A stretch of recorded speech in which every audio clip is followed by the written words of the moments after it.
तो दोस्तों आज के अपडेट में दो बड़े गाने के बारे में बात करेंगे। एक तो पहला गाना ऐसा है जो कि आप लोगों ने सुन ही चुका होगा, जिस गाने का नाम है सावरिया, जो कि खेसारी म्यूजिक वर्ल्ड से गाने को रिलीज़ किया गया आप लोग के बीच में।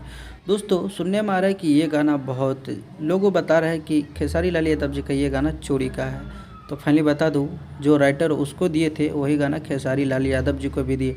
तो इसमें खेसारी लाल यादव जी का कोई भी गलती नहीं है। और खेसारी लाल यादव जी का एक बड़ा अपडेट सॉन्ग सपना चौहान जी के साथ कल पोस्टर रिलीज़ होने वाला है। तो रहिए तैयार, काफ़ी बड़ा सा अपडेट था, सोचा आप लोग को बता दूं। और back to back Khesari Lal Yadav ji का एक से एक बेहतरीन गाना आप लोग को सुनने को मिल ही जाएगा। तो चैनल को सब्सक्राइब करके रखिए, वीडियो को लाइक, कुछ करना चाहते तो कमेंट करके बताइएगा। मिलते हैं फिर से नेक्स्ट अपडेट के साथ, तब तक के लिए bye, take care, love you all, धन्यवाद दोस्तों।